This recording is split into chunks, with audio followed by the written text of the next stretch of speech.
Good morning students. Last जो हमारा class था उसमें हमने लिबरल्स तक पढ़ा था, that was nation state and liberal nationalism. तो यहाँ तक पढ़ा था। आज हम उसके आगे चर्चा करते हैं एंड उसमें सबसे पहले हम आपसे चर्चा करना चाहेंगे 1815। Why this year is so important in the history of Europe? ये इतना important क्यों है? Because आपको शायद याद भी होगा, in this year the four that European powers, you can say European powers, and they were Britain, Russia, Austria,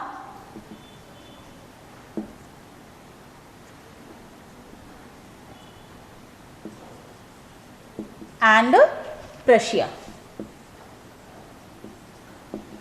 collectively इन चारों जो कंट्री है, इन चारों कंट्री ने कलेक्टिवली किसके अगेंस्ट वॉर किया था? नेपोलियन के अगेंस्ट वॉर किया था, isn't it? किया था ना इन 1815। और उसमें डिफीट किसकी हुई थी? ही वॉज डिफीटेड एंड इनकी जीत हुई थी। और इसी समय 1815 में ही एक अलग सोसाइटी और यूँ कह लीजिए कंजर्वेटिज्म पीपल का जो है वो उदय होता है, एक स्पिरिट सोसाइटी में सामने निकल कर आता है। सो इन 1815 कंजर्वेटिव्स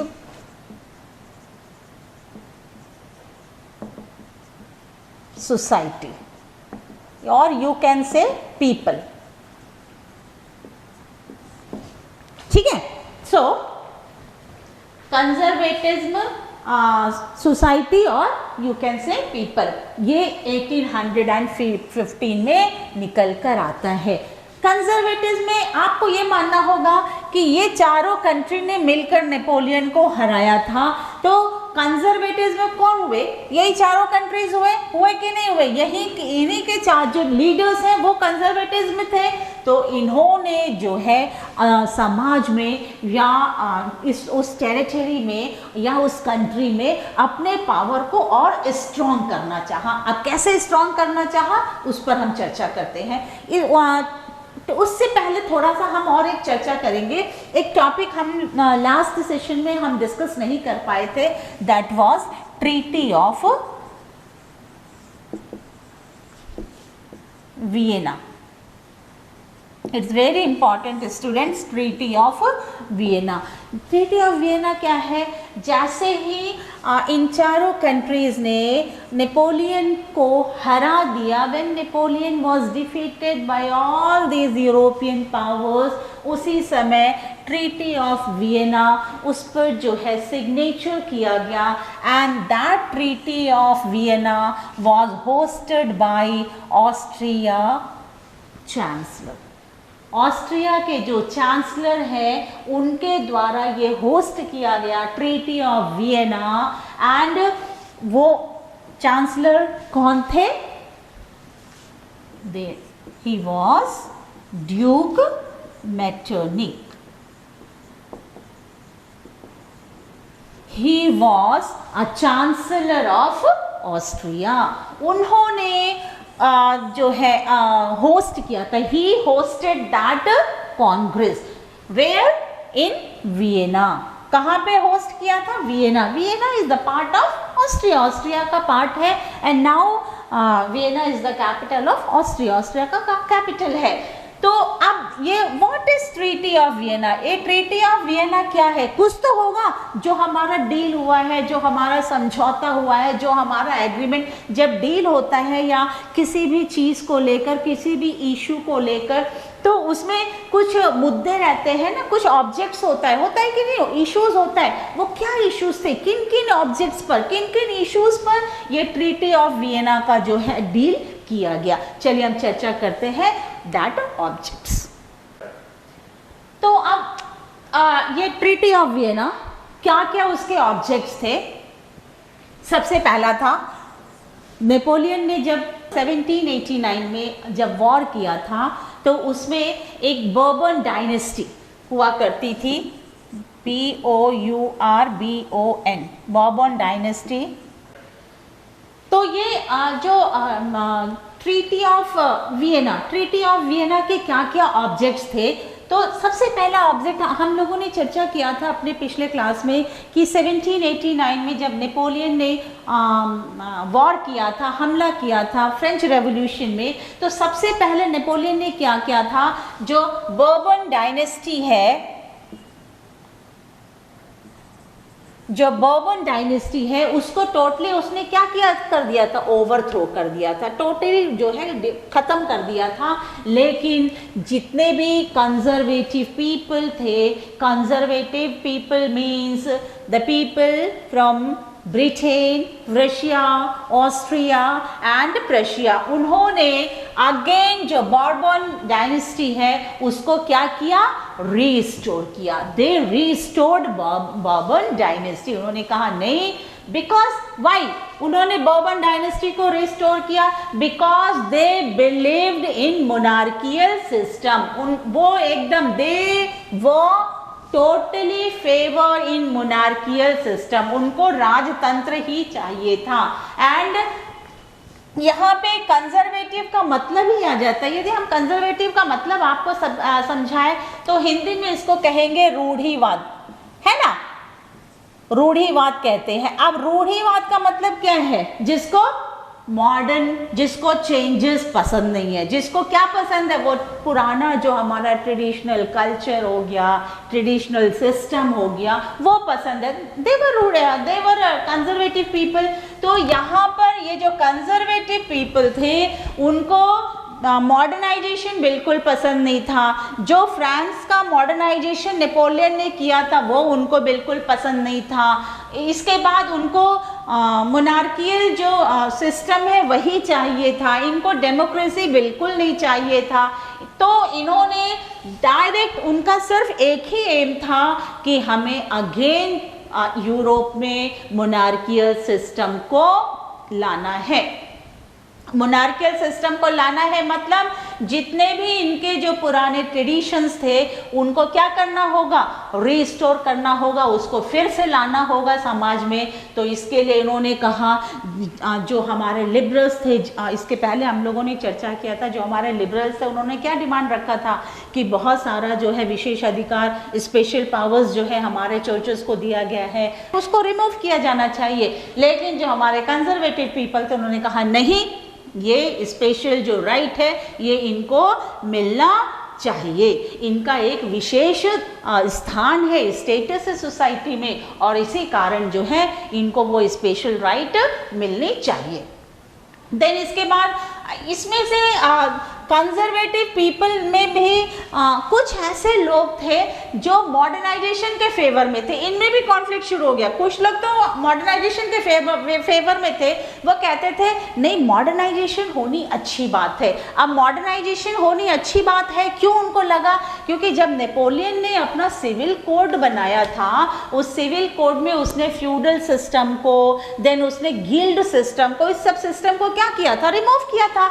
एंड जब guild system and feudal system को वो रिमूव करता है तो वो बहुत ट्रेडिशनल सिस्टम है, बहुत पहले से चली आ रही है, सामंती प्रथा, दास प्रथा, श्रेणी प्रथा। तो जब मॉडर्नाइज किया था फ्रांस को, तो कुछ जो हमारे कंजर्वेटिव पीपल थे वो उनका मानना था कि नहीं, ये बहुत अच्छी चीज़ है मॉडर्नाइजेशन। सो मॉडर्नाइजेशन के अंतर्गत ये जो गिल्ड सिस्टम है, ये जो आपका फ्यूडल सिस्टम है, ये जो आपका सेंट्रल एडमिनिस्ट्रेटिव सिस्टम है, जो सेंट्रल एडमिनिस्ट्रेटिव सिस्टम था ना, उसका जो उन्होंने क्या किया था, थोड़ा सा मॉडिफिकेशन किया था उसको। तो वो सब जो नेपोलियन ने किया था, दैट वॉज वेरी गुड। उसको आप लोग एज इट इज़, उसमें बिल्कुल आप लोग जो है चेंज मत कीजिएगा, उस सिस्टम को एज इट इज़ रहने दीजिए।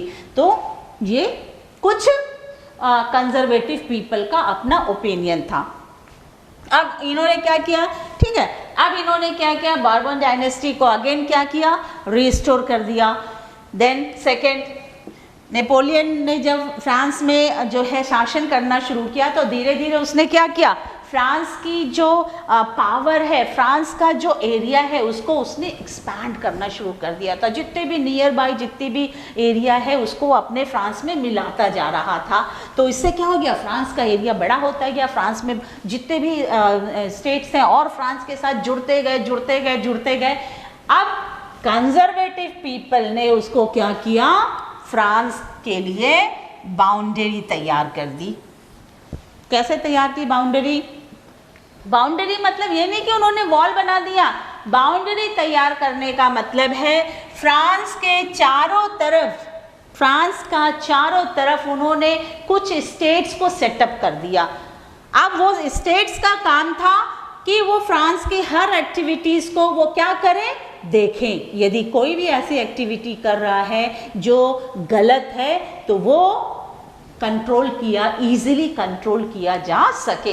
तो ये इन्होंने क्या किया, फ्रांस के चारों तरफ अपने जो जितने भी अपने फ्रेंड ही कहेंगे, जो उनके सपोर्टर थे, जितने भी सपोर्टर का स्टेट्स थे, उन सपोर्टिव स्टेट्स थे, उनको जो है बाउंड्री में सेटअप कर दिया to watch the activity of French people.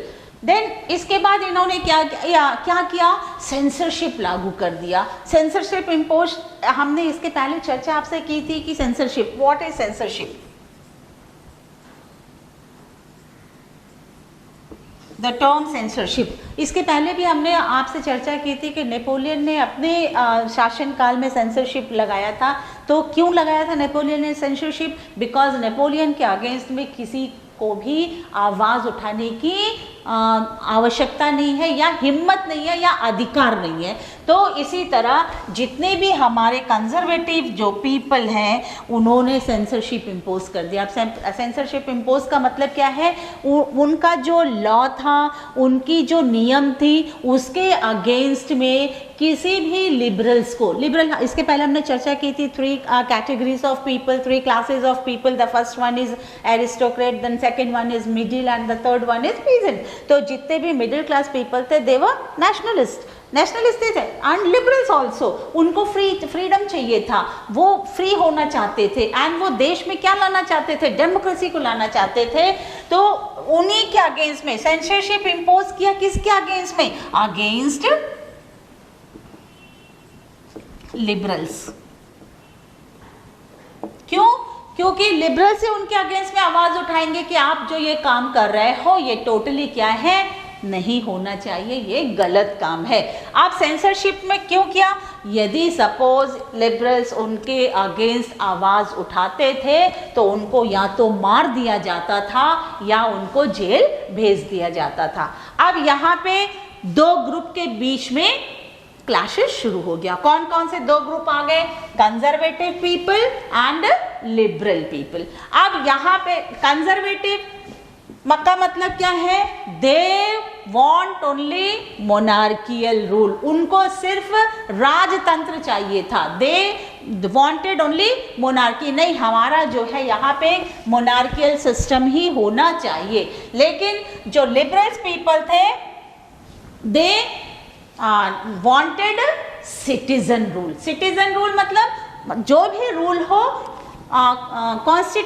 Constitutional democracy इसको कहा जाता है। कॉन्स्टिट्यूशनल डेमोक्रेसी मतलब सिटीजन के मुताबिक या नागरिक के इच्छा के अनुसार कोई भी शासक या राजा राज करे। तो ये दोनों में जो है आपका कंजर्वेटिव एंड आपका लिबरल, इन दोनों में जो है समाज में डिफरेंसेस, सोसाइटी में डिफरेंसेस शुरू हो गए। अब जब कंजर्वेटिव ने सेंसरशिप जो है लगा दिया, अब लिबरल्स जो है कैसे अपने काम करते, कैसे वो अपना जो रेवोल्यूशन है, जो हमारा इसको रेवोल्यूशन हमारा आंदोलन, हमारी जो आंदोलन है उसको हम कैसे आगे बढ़ाएं, क्योंकि हम मुंह खोलकर तो उनके अगेंस्ट में बोल नहीं सकते। तो इन्होंने अंडरग्राउंड ऑर्गेनाइजेशन बनाना शुरू किया। अब यहाँ पे अंडरग्राउंड का मतलब ये नहीं है कि जमीन के नीचे, अंडरग्राउंड मतलब गुप्त रूप से, मतलब एकदम सीक्रेट। उसको यदि सही शब्द में आप कहिए तो सीक्रेट। अब इन्होंने जो है जो भी काम करना शुरू किया वो बड़ा सीक्रेट रूप से करना शुरू किया, मतलब जो इनके मेंबर्स हुआ करते थे, एक्टिव मेंबर्स लिबरल्स के जो हुआ करते थे, उन तक ही ये बात सीमित रहती थी, ये बात और बाहर जाती नहीं थी। लेकिन अब ये भी कम नहीं थे, ये हिम्मत हारने वाले नहीं थे, क्योंकि उनको यूरोप में क्या चाहिए था, डेमोक्रेसी चाहिए था, यूरोप में गवर्नमेंट चाहिए था जो सिटीजन के बारे में सोचे। अब ये भी अपनी हिम्मत नहीं हार रहे थे, ये भी अपने आंदोलन को रोकना नहीं चाहते थे, और यहाँ से उनके कौन प्रेशर दे रहा था, जितने भी कंजर्वेटिव पीपल थे वे प्रेशर दे रहे थे कि नहीं, यूरोप में राजतंत्र या मोनार्कियल सिस्टम ही होना है। अंत में जीत किसकी हुई? अंत में जीत लिबरल्स की ही होती है, वो हम बाद में पढ़ेंगे। तो अब लिबरल्स ने क्या किया, जितने भी सीक्रेट सोसाइटी बनानी शुरू कर दी, और सीक्रेट सोसाइटी बनाने के साथ साथ जो भी इनके जो फ्रेंड स्टेट्स थे, फ्रांस के साथ जर्मनी आ गया, फ्रांस के साथ पोलैंड आ गया, फ्रांस के साथ जर्मनी आ गई, एंड फ्रांस के साथ स्विट्जरलैंड आ गया, ये सारे जितने भी इसके फ्रेंड्स स्टेट्स थे या कंट्रीज थी, ये सारे इनके साथ जुड़ते चले गए, मेंबर्स बनते चले गए, और इन्हीं में से एक बहुत ही फेमस नाम आता है, दैट इज मैजिनी। तो एक नाम उभर कर आता है, दैट वाज मैजिनी। ठीक है, ये जो है कहाँ के रहते हैं? He was basically belong to Italy.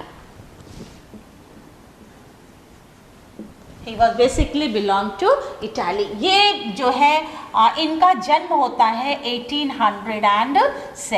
1807 में इनका जन्म होता है, और जो हमारे लिबरल्स हैं उनका संघर्ष या उनकी फाइट किसके अगेंस्ट हो रही थी? कंजर्वेटिव पीपल के अगेंस्ट में हो रही थी। And in the mean time Mazzini जो है उसमें बहुत ही एक आप कह लीजिए बहुत ही एक्टिव लीडर के रूप में ये आते हैं। एंड इन्होंने at the age of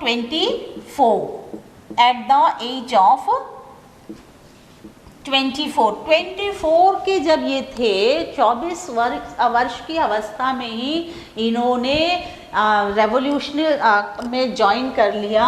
and उसी समय इन्होंने एक सोसाइटी बनाई थी, एंड कहाँ बनाई थी? लिगोरिया में बनाई थी। कितने उम्र की अवस्था में? 24 के एज में इन्होंने एक सोसाइटी बनाई थी। क्या? For the revolution. किसके लिए? For freedom. And for that इनको क्या कर दिया गया था? एक्साइल कर दिया गया था, बहिष्कार कर दिया गया था। लेकिन इन्होंने अपनी हिम्मत नहीं हारी, एंड अगेन जो है इन्होंने जितने भी नेशनलिस्ट हैं उनको आवाज़ लगाया, उनसे हेल्प मांगी, और जितने भी नेशनलिस्ट हैं उनकी मदद से कौन कौन से कंट्री वालों ने इनका साथ दिया? France, Germany, Italy and Switzerland. ये सब कंट्री के जितने भी रेवोल्यूशनरिस्ट हैं उन्होंने मैजिनी का साथ दिया, और बहुत सारे सीक्रेट सोसाइटीज़ बनाए, और उस सोसाइटी को बना के वहाँ पे ये जो है रेवोल्यूशन को एक नया रूप देते थे। And for that period Mazzini ने 2 बहुत बड़े सोसाइटी बनाए थे, एंड दैट वाज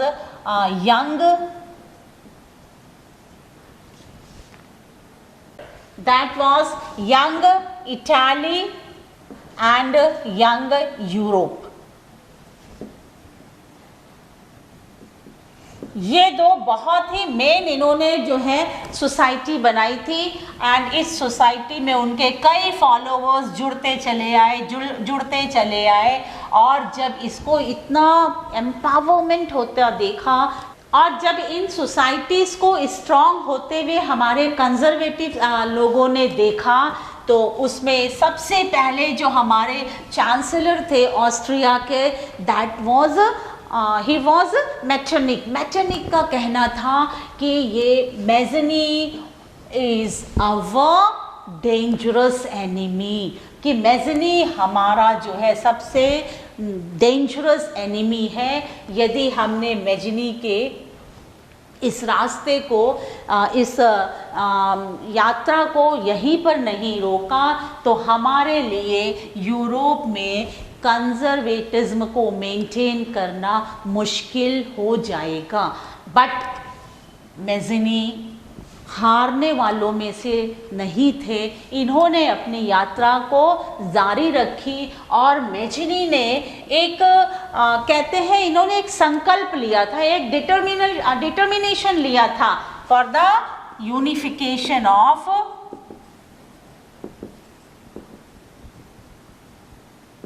इटाली। टुकड़ों टुकड़ों में बटा हुआ था इटाली, तो इन्होंने एक जिम्मेदारी ली, रिस्पॉन्सिबिलिटी लिए, डिटरमाइन थे कि मैं किसी भी तरह इटाली को यूनिफाइड वे में देखना चाहता हूँ, and it is my responsibility for the unification of Italy. तो बच्चों आज के लिए बस इतना ही। अगले क्लास में फिर हम चर्चा करेंगे अगले आने वाले जो टॉपिक्स हैं, जो बाद की जो टॉपिक्स हैं उस पर चर्चा करेंगे। तब तक आप जो कुछ मेन इम्पॉर्टेंट क्वेश्चंस हैं उनको ज़रूर आप देखिएगा, पढ़िएगा और समझने की कोशिश कीजिएगा। उसमें से कई सारे इम्पॉर्टेंट क्वेश्चंस आते हैं, ये बहुत इम्पॉर्टेंट लेसन भी है। उसमें से पहला है दैट इज़ नेपोलियनिक कोड 1804, वो बहुत इम्पॉर्टेंट है। नेपोलियनिक कोड मैं फिर से लिख दूं, सम इम्पॉर्टेंट क्वेश्चंस। सो बच्चों ये जो है कुछ टॉपिक्स हैं, इम्पॉर्टेंट टॉपिक्स हैं, आपको मैंने दिया है। आप इस टॉपिक्स पर थोड़ा सा सोचिएगा, इस टॉपिक्स पे थोड़ी सी नोट बनाने की कोशिश कीजिएगा। First one is Napoleonic code 1804, then second one French revolution, then third treaty of Vienna and liberals. ये जो है इससे जो क्वेश्चंस है वो काफ़ी घुमा फिरा कर भी आ जाते हैं। यदि आपको इन सारे टॉपिक्स के बारे में एक कॉन्क्रीट आइडिया होगी तो you can write in your own words, जो भी आंसर लिखना होगा आप अपने वर्ड्स में लिख सकते हो। तो जैसे आपको यहाँ पे दिया हुआ है नेपोलियनिक कोड 1804, तो सबसे पहले आपको देना होगा कि नेपोलियन ने जब सत्ता संभाली थी, जब पावर संभाला था, कहाँ का संभाला था? फ्रांस का संभाला था। तो उसने अपने एडमिनिस्ट्रेटिव सिस्टम को किस तरीके से चेंज किया था और उसको चेंज करने के लिए उसने कौन कौन से कोड को, कौन कौन से लॉ को, कौन कौन से रूल्स को फॉलो किया था, वो इसमें सिविल कोड और नेपोलियनिक कोड में मेंशन है। तो आपको मैंने पिछला जो पीपीटी दिया था उसमें भी लिखा हुआ है, आप उससे जो है एक थोड़ा सा फेयर नोट बना लीजिए और उसको याद करने की कोशिश कीजिए। Then French revolution, French revolution जो है दैट वॉज स्टार्टेड इन 1789। अब फ्रेंच रेवोल्यूशन को स्टार्ट करने के लिए, क्योंकि पहले वहाँ पे मोनार्कियल सिस्टम हुआ करता था, अब जब हमको वहाँ पे रेवोल्यूशन स्टार्ट करना है, वहाँ पे हमारा आंदोलन स्टार्ट करना है, लेकिन वहाँ पे नेशन स्टेट नहीं था, मतलब आपस में हमारा कोई यूनिटी नहीं था, हम आपस में एक दूसरे के साथ मिलकर नहीं रहते थे, हमारी आइडेंटिटी नहीं थी। तो हमको सबसे पहले क्या करना था, वहाँ पे लोगों को क्या करना था? यूनाइट करना था। और यूनाइट करने के लिए जो वहाँ के लीडर्स हैं, जो वहाँ के लिबरल्स हैं, उन्होंने कौन कौन सी चीज़ों को बताया था या कौन कौन सी चीज़ों से लोगों के अंदर देश प्रेम की या नेशनलिज्म की जो स्पिरिट है उसको क्रिएट की थी। तो हमने जो बताया था ला पैट्री एंड ले सिटिजन, देन इसके बाद ये गिल्ड सिस्टम रिमूव हुआ था, देन इसके बाद आपका जो है लोगों का जो है फ्रेंच रेवोल्यूशन में सेंट्रल एडमिनिस्ट्रेटिव जो सिस्टम है उसको थोड़ा सा रिन्यू किया गया था। देन ये बहुत सारी चीज़ें हैं, मैंने आपको बताया था कि फ्रेंच रेवोल्यूशन में क्या क्या है, वो सारी आप थोड़ी सी उसकी नोट बना लीजिएगा। देन इसके बाद आज हमने चर्चा किया treaty of Vienna. Treaty of Vienna किसके किसके बीच होता है? वो 4 जो कंट्री हैं उनके बीच जो है एक एग्रीमेंट होती है, उस एग्रीमेंट में वो साइन करते हैं और वो ट्रीटी ऑफ वियना साइन होने के बाद ही कौन से सोसाइटी का जन्म होता है वो आपको लिखना है। कौन से सोसाइटी दो रहते हैं, एक जो है लिबरल सोसाइटी रहता है और एक दूसरी जो है कंजर्वेटिव सोसाइटी रहती है। तो ट्रीटी ऑफ वियना जो है वो साइन होने के बाद ही कंजर्वेटिव सोसाइटी का उदय होता है, फॉर्म होता है। एंड वो कंजर्वेटिव सोसाइटी में बेसिकली वो जो चारों कंट्री हैं जिन्होंने ट्रीटी ऑफ वियना साइन किया था एग्रीमेंट, उस चारों देश के लोग ही बेसिकली होते हैं। देन लास्ट है लिबरल्स। लिबरल्स कौन थे? लिबरल्स का क्या मोटिव था, उनका क्या गोल था? इनका क्या था? फ्रीडम, है ना। और ये फ्रीडम के लिए इन्होंने क्या क्या किया सोसाइटी के लिए, इनका क्या क्या एक्टिविटीज़ था, कौन क्लास के पीपल थे। तो लिबरल्स के बारे में आप छोटी सी 5-6 लाइन की जो है एक नोट बना लीजिएगा। सो ये कुछ इम्पॉर्टेंट टॉपिक्स हैं, वो कभी कभी CBSE में पूछ लिए जाते हैं। सो आज के लिए बस इतना ही बच्चों। नेक्स्ट क्लास में हम नेक्स्ट टॉपिक की चर्चा करते हैं। Till then good bye, thank you.